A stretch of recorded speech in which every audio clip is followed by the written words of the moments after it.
Hi everyone, Aaron here for ZOLLOTECH, and the iPad Pro has been out for a week at this point, and I've used it as my main device every single day, and I thought I'd share the experience so far. I have the Magic Keyboard on the 13-inch Nano-Texture model, along with the Apple Pencil Pro, and I've used it every day other than editing videos, so I don't think it's quite ready, at least for me, for that just yet, maybe with the latest update coming out very soon. And I think this is probably one of my favorite devices Apple has ever made. I love the device despite some odd decisions by Apple. It has some odd decisions as far as its overall thinness, despite it being incredibly impressive. You'll see how thin it is here compared to my iPhone. So my iPhone next to it, my 15 Pro Max, you can see how thin it is. It's just unbelievably thin and almost like it shouldn't be this thin. It's a little bit difficult to hold because of it, so you do have a little bit of a bezel where you can hold on to it, but being that it's so thin, I feel like I'm going to break it, even though it seems to be a little bit more rigid in the latest tests from that. But it's just something that I think Apple made an odd compromise because they could. So this is something that I think maybe it would have been better to have a larger battery in. But it has the same sort of overall design with our volume buttons. We also have our USB-C at the bottom, which you can now actually connect an external drive and edit video directly from once Final Cut Pro is out. We have our regular 4 speakers. And then on the other side, we no longer have a millimeter wave antenna. We don't have a SIM card tray, and they've made this all eSIM. And then of course we have some microphones as well as speakers. And they've relocated the actual FaceTime camera to the top. So it's not exactly centered, which is a little annoying to look at, but it is at the top, making it better for FaceTime overall. They had to move some of that around to sort of fit the overall components needed to charge and pair the Apple Pencil Pro. Additionally, the overall design has changed a little bit with the cameras since they've removed one, and I think this isn't too big of a deal for most people since someone like myself is never using the camera, especially the ultra-wide. So they've removed it. I know some people would have preferred that, but as far as the design, I would have made it probably a little bit thicker, maybe as thick as this little camera bump, and then just added a monstrous battery inside. Now the battery life overall is pretty good. It gets the same sort of battery life and seems noticeably better this time around than my previous one. If we go into settings and then battery, you'll see we now have battery health, which is nice. You'll see it has 4 full cycles, and that's in 1 week of using it every single day. So that's not really being cycled too much since it has pretty good battery life. Over the last 8 days, you'll see it was charged, well, yesterday at 6:09 p.m. to 100%, and since then I've used it, well, down to 70%, but a few different hours using it here, whether that was remotely, not using it on Wi-Fi, using it with cellular, and it seems to get me through most of the day. It still needs to be plugged in, and again, if Apple could have put a huge battery in this, we could get 20 hours of battery life if they chose to do that. Of course, it would be thicker and heavier, but I definitely would welcome that. Now, the display is one of the things that I think sets this one apart a little bit. Now, I've also been very hesitant to upgrade to OLED displays because of PWM, and while this does definitely have it, it's nothing that you can see with slow-mo at 240 frames per second, and also it doesn't seem to bother my eyes as much. So the overall rate, maybe it's a little bit higher, but with the settings set usually above around 39% on an iPhone, it's at such a high enough PWM rate that it doesn't bother most people's eyes. Only those that are super sensitive to it will have this issue, or it would cause extra eye strain, cause you to feel nauseous or nauseated, or just sort of give you headaches. So far, this hasn't done this, and for some reason it seems to be easier on my eyes than the mini LED display. So I'm not sure why that is. Maybe there's something else going on there, but I have to wait for the different tests that actually can measure that with an oscilloscope. Now the display looks great. It has super deep blacks, as you can see on this wallpaper. I think it looks really good. And if we go to Apple's website, and even in the deepest blacks, and I'll show you this as well a little bit later, but even in the deepest blacks, maybe if we turn off the lights in the room, so let me do that. We'll turn off the lights.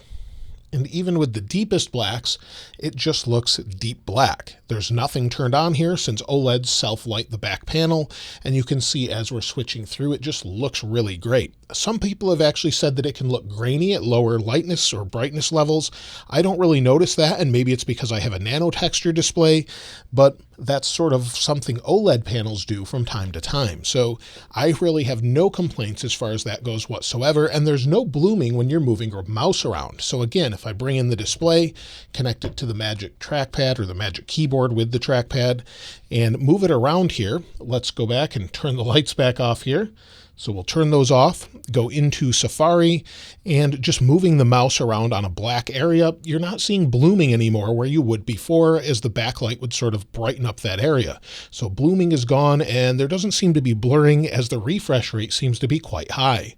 That's something else I noticed with this display. I don't know if they've really just pumped up the overall ProMotion on this, so it's 120 Hertz all the time, but it's just super smooth in everything you do.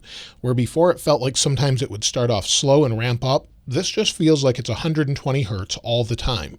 So it's incredibly smooth, whether you're scrolling, just swiping through apps. There's something special or different about this. Now, I chose the Nano-Texture display for a couple reasons. I wanted to try the latest one. I have it on the studio display, and it's great for videos like this, since you can't see the reflections in the display itself. So if I bring in my iPhone with the same wallpaper, you can see the reflections above. You can only see it in the borders around the top here, where they chose to have a glossy display, but you can't see it in the display itself. So it looks great on camera where you don't have any of those reflections. I would love to see it brought to iPhone for the same reason. Of course, you could put a matte screen protector on it to do the same sort of thing, and it does have that feel, but a little bit nicer. So it may bother you if you've used sort of a matte screen protector. It has that sort of look, but it's great not to have reflections, especially in very bright environments. I think most people, though, should probably opt for the one that's just glass without the Nano-Texture. You won't need to use a special cloth with it, a polishing cloth or anything like that to wipe it off. But the good thing is it doesn't really show fingerprints very much. So if I turn the display off, we don't have always on display, but it really doesn't show fingerprints too much. It takes a little while to show that, which is great.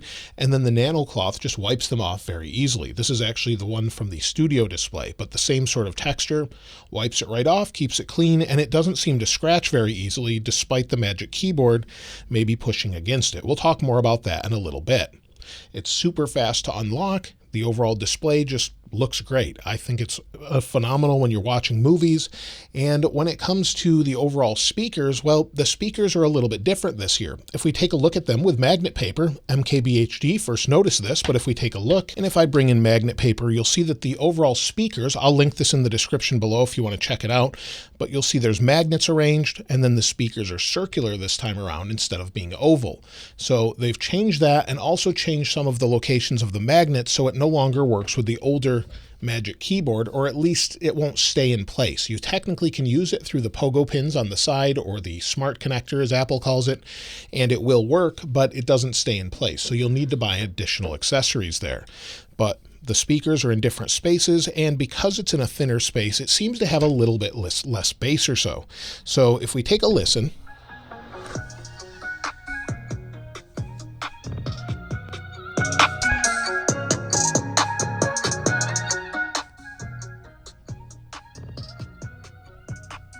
the speakers go nice and loud. They sound great for any tablet. I would say the only thing that sounds better than these from Apple specifically is probably the 16-inch MacBook Pro models. Those have some extra speakers in them to give additional bass and clarity. These sound great, especially if you're watching a movie, if you're not using AirPods or something like that. Otherwise, I think you'll be fairly impressed. If you're coming from the previous generation, you may notice a slight difference there. With the Magic Keyboard, it's one of my favorite accessories, and this time around it sits back a little bit further, allows for more angles of viewing, and I think overall just makes this a great device. For me, I love to use the trackpad with it, or just use it as sort of a touchscreen MacBook, minus the operating system. But Apple has added volume keys, which is always welcome. You've also got pause and play. You've got an option to go right into Do Not Disturb or turn it on or off. You've got your microphone and then brightness. No specific keyboard brightness here, but these are backlit keyboards. I know some people asked me, so we can take a look here. We'll go into the keyboard, turn the brightness up, and you can see that here. So you do get a backlit keyboard with the Magic Keyboard. So it works great as far as that goes, and the overall responsiveness and typing feel is really quite good. If we go into notes, take a listen to what it sounds like. Hi, this is Aaron from ZOLLOTECH, and here is the new Magic Keyboard.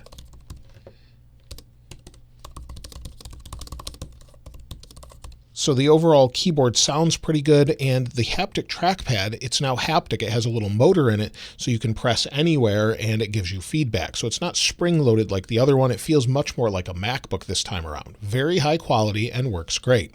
The only complaint I have about it whatsoever is I often hit the lock key now instead of actually delete. So maybe I'm on the home screen, I hit lock, it shuts the screen off when I meant to delete something.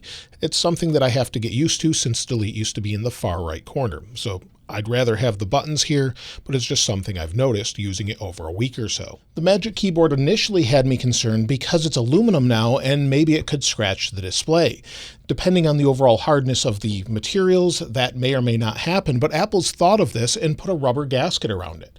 So around the keyboard itself, it's slightly raised. You can see it here on the side where it's slightly raised up just by the keys, so the plastic keys could technically hit it, but the aluminum itself does not seem to make any sort of impression or imprint on the display. I've never had to wipe off the keys or oil from the keys from my fingers or anything else that would indicate that it's pressing on the display. So that's great, and I'm glad Apple thought of that and integrated that into the design. They've also flattened the USB-C connector, but they haven't made it so that it's a high-speed port. It's basically only good for charging it. So you could leave it here with a plug in it and then charge the device, but unfortunately, it's not really for high-speed data. You would still want to use USB-C on the other side for that. With the Apple Pencil, quite a few people have had some questions about that. It has a nice haptic motor in it, so we can just bring it up like this. Now, if I bring the Apple Pencil in here and I bring it close to the display and I spin it around, you'll see it's just using barrel roll. That's a nice new feature. I let my daughter try it out and she really appreciates this, as she often uses Procreate to create different drawings and paintings. And of course we have squeeze, so we can just bring in and maybe switch between different things. We want pen thickness here, or maybe we just want a pencil or a pen or something else. We can use any of those now, and we can say ZOLLOTECH, and it's just like before.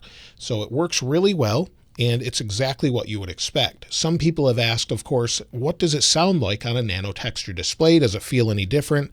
I would say slightly different, but not like a paper-like screen protector or anything like that. It feels a little bit maybe as though there's a little more resistance than a gloss screen, but very, very similar. And as far as what it sounds like, take a listen.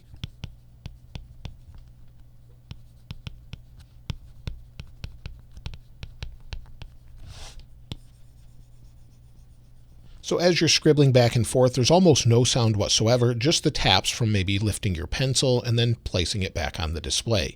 So very, very nice to use. I don't use it all the time, but I will use it once Final Cut comes out for this. So it's really nice to have it, and I don't think the Nano-Texture makes it feel any worse. I think if anything, it enhances it a little bit. Of course, we have haptic feedback in the top. Let's see if we can see the little magnet move there. I don't think we can, but there are some magnets or a little coil in the top here that just gives it the feeling of when you squeeze it that you're actually pressing a button, even though there's no button there. So something that's really nice to use. I think maybe it's too fast that you can't see it, but you can see all of the different coils in it and magnets allowing for charging. So it's really nice to use this. Definitely something you want if you want any precision editing. Probably the biggest thing most people talk about with this is the downside of iPadOS. Now, I would say it's not that bad for most things, with the exception of maybe two things. The file system mainly, and the inability to really customize the display here. Maybe move windows around without just what we have already. If we want to use, just go into this feature here and you can customize it with multitasking, where you have your options for Stage Manager, Split View, and Slide Over. It's nice to have that, but for the most part, I think most people just want this to have some Mac functionality. However, those that grew up using an iPad don't necessarily want that. And Files works well, but it's just not what Finder is. I think if you just brought it up to the level of Finder, made it a little bit easier to use and not necessarily on iCloud, or just make it a little bit more similar to what we have with Finder, I think that would solve 99% of people's complaints with this device. Of course, you can plug it into a display, and there's a few other things there that others have talked about where I think it would make it a little bit better to use. We do have good window management, and I think overall the iPad as far as the OS is pretty good, but having to open specific windows this way and not being able to easily drag them to what we have on maybe a monitor, that might be its downside there. But everything else, I don't know that it needs a major overhaul, but I do like to see maybe some changes to Finder or files into Finder or something along those lines. Now, when it comes to speed, I don't think there's anything that takes advantage of the M4 processor just yet. The M2 seemed way overpowered for an iPad, and the M4, well, just adds on top of that. It's incredibly smooth no matter what you're doing. If we were to go into an app that's super simple, whether it's music, it's going to easily be able to do that. If you want to multitask, maybe go into music, bring in Safari here off to the side. Of course, we can do that. Bring in a third app with slide over, and it just works as you would expect. No issues, no complaints from the processor, and it just seems to handle it without any issue whatsoever. What might use it a little bit more is Final Cut Pro and Logic Pro, but at this point, the lack of having the option for full Mac apps, such as Final Cut Pro with all the plugins, that's my one complaint with it. If we had Final Cut Pro with all of the same sort of capabilities as the desktop version and allowing us to put those plugins, I would use this as my main editing machine. Until then, I really can't do that for different things for Final Cut. Overall, though, it's more than powerful, and I would just love to see some apps take advantage of that. We have some certain games that could, but there's just really nothing taking advantage of it. The good thing is, though, it just never feels slow. It never seems to really warm up either. At least from my time using it, it does dissipate heat a little bit better through this little area here, through the Apple logo. It feels maybe slightly warmer, but not really hot or really anything above room temperature. I've yet to see this really heat up like even previous iPads, so it's doing a great job there. Of course, with the camera, maybe one complaint would be that it's not 4K for the forward-facing camera. So if we go into this and then we spin it around and we go to video, you'll see it has HD and 720p, but no 4K. So it's basically the same camera we have on the iPad Air. The rear camera does have 4K capability, but you don't really use it for anything. So if you wanted to record maybe something quickly like a video, it would be fine for that. But a front-facing camera that can do 4K is what I think they should have upgraded to. Otherwise, you don't really buy an iPad for the camera, so I don't think it's that big of a deal. But when you have to pay this much for an iPad, that's a pretty big negative or complaint. So as I said before, it feels super capable. It's incredibly fast, and they made it thin because they could, but at the price, it's hard to justify over maybe a MacBook Pro. In fact, this particular spec, if we go into Apple's website here, go to iPad, and then we go to configure it, give it just a moment. This is a 1 terabyte version, but if we go in and maybe we want to buy this with all the accessories, it's quite expensive. 13 inches, space black in this case. It starts at $18.99, add another $100 for the Nano-Texture glass. It has cellular, so now it's $21.99, and that's not including accessories. So add $129 for the Apple Pencil Pro, and then if we go down and see what we've got here, save, and then we add a Magic Keyboard, and then save. Now we're at $2,677 without trade-in. So it's unbelievably expensive. And then if you want to add Apple Care, it's even more. So if we buy it and then we go down to Apple Care, add $169 there. So again, unbelievably expensive, near $3,000 or over $3,000, depending on your overall country and taxes and things like that. Super, super expensive for what it is. So if you're wondering if you should update to this iPad, if you have to have the OLED display and you don't have an iPad before this, well, sure, it's a great device. You'll be very happy with it. But if you have one, maybe the mini LED display, other than the maybe blooming bothering you, there's not really a reason here to upgrade. I don't think it's going to be any better other than the display itself. You're getting slightly worse speakers, but a more expensive price, and you'll have to buy your accessories, such as the Magic Keyboard and then the Apple Pencil Pro all over again. So because of that, I don't necessarily recommend it unless you have to have the latest, or maybe you're on something that's a few generations old. Otherwise, it's really hard to recommend this, even though I absolutely love this device. So hopefully that helps you decide whether or not you want to upgrade, gives you some more insight into the overall device. And in one word, it's definitely impressive. But as far as it being impressive, it comes at a price. And I highly recommend it if you just want the best of the best, but it's hard to justify an upgrade. Let me know your thoughts about it though in the comments below, and I'll link this wallpaper in the description like I normally do. If you haven't subscribed already though, please subscribe, and if you enjoyed the video, please give it a like. As always, thanks for watching. This is Aaron. I'll see you next time.